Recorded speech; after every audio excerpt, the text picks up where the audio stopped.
Hey everybody, it's Catherine from My Preppy Style, and sorry I'm not using a tripod today. I'm just holding my hand because this is going to be a very short intro, and because I didn't bring my tripod home from college. But today I'm doing a What's on my iPhone 6 video. I got this phone over Thanksgiving break, and it was quite a hassle to get, for reasons I don't have to explain because it'll just bore you to death. But now that I have it, I absolutely love it, and the insane camera quality. That's honestly made my selfies 300 times better than I ever could have imagined. But I will go over what is on it and then also how I edit my Instagram photos in case you notice. And of course, follow me on Instagram at @CatherOut if you would like to get a little representation of what that can do for you. So, without any further ado, let's see what's on this beautiful Apple device. So, per the usual, I'll show you what my case is like. It is this wallet phone case that I'll have linked in the description.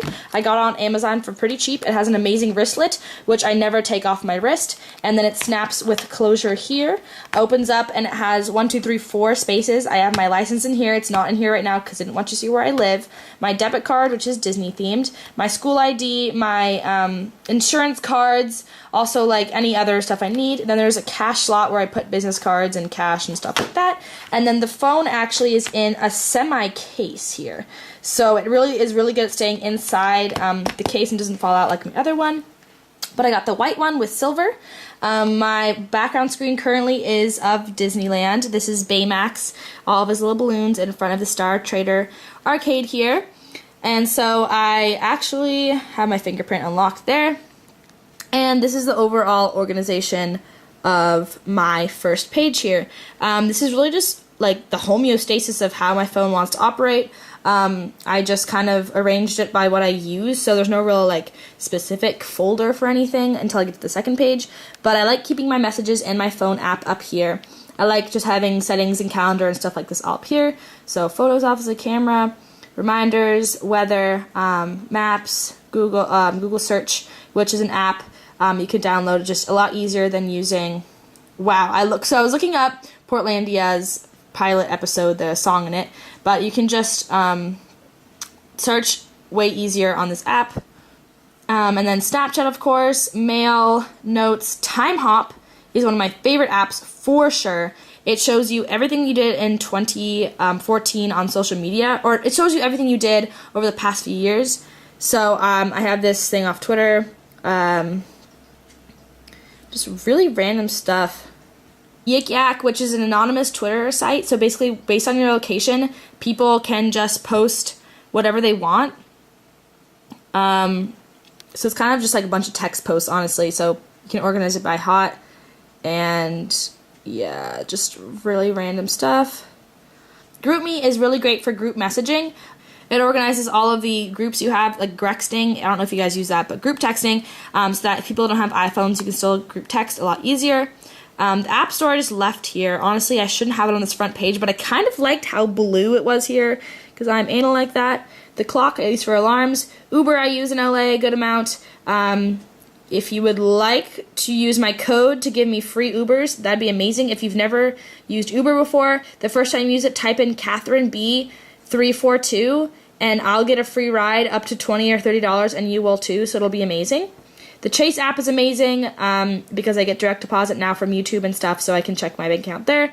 Venmo is my religion. This is so helpful for when I am borrowing money from people, or I offer to pay for someone because we don't want to split the bill. One person just pays for everything, and then people Venmo that person back. It's just a direct way to pay people. Safari, which I never use. And then down here, my most used ones, I just have my social media, so my Instagram, Twitter, Facebook, and then Spotify. I use music at all times. I do not use iTunes because that is for lame peasants. And then IMDb I'm obsessed with because I get really, really psycho when I see someone in a movie or on TV that I've seen before and I want to know where they're from, so I'll search them up using that. It just records everyone that's ever been on TV or movies and tells you what else they've been in, basically. And then here's where I keep all my folders. So utilities is just really boring, calculator, contacts, stuff like that. Music is stuff I don't use in music a lot. Disney, if you are a Disney nerd, I'm pretty sure I had the same apps from last time, but these are all great. I mainly use mouse weight and DLR lines when I'm in the park. Then cameras. So this is the point where I'll tell you how I edit my Instagram photos. So I really stick to Afterlight, to DAW, and Moldiv. So I'll usually go into Afterlight,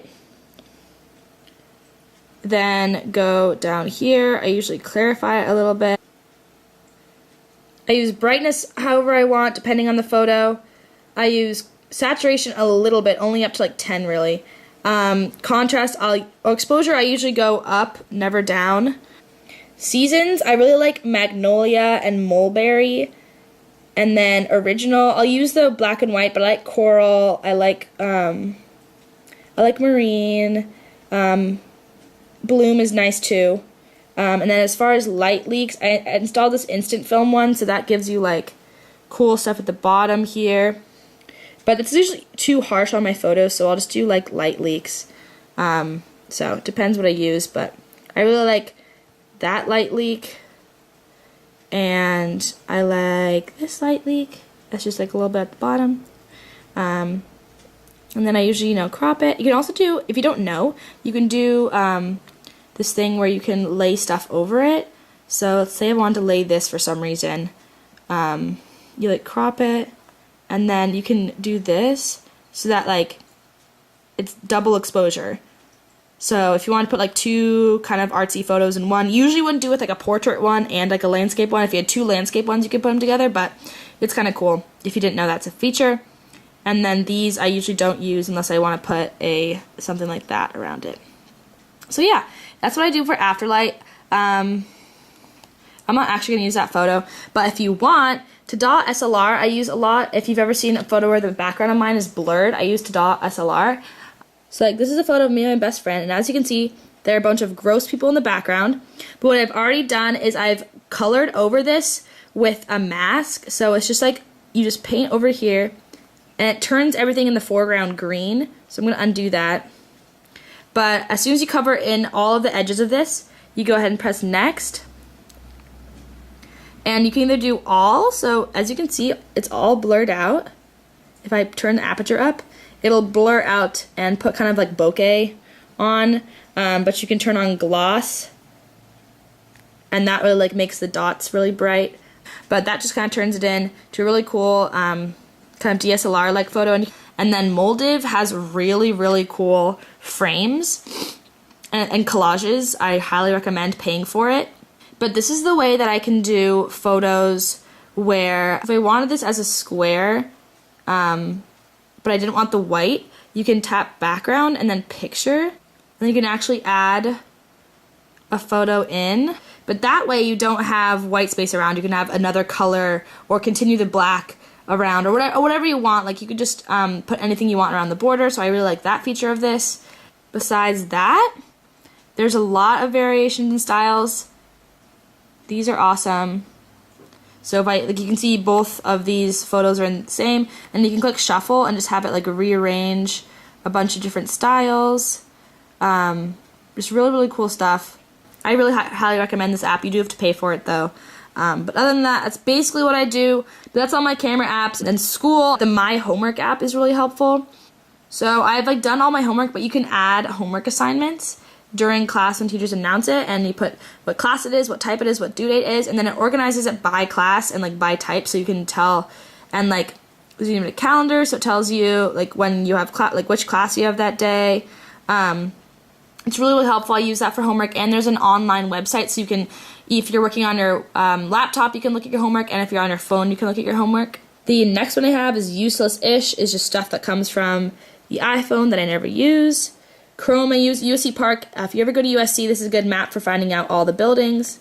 This is for my time of the month. If you have 2 X chromosomes, you can use that. Sleep cycle is cool because if you put it on your mattress and say a good half an hour period where you want to wake up, it'll find you at the best point in your sleep so that you're not tired when you wake up and you're woken up when your body wants to be.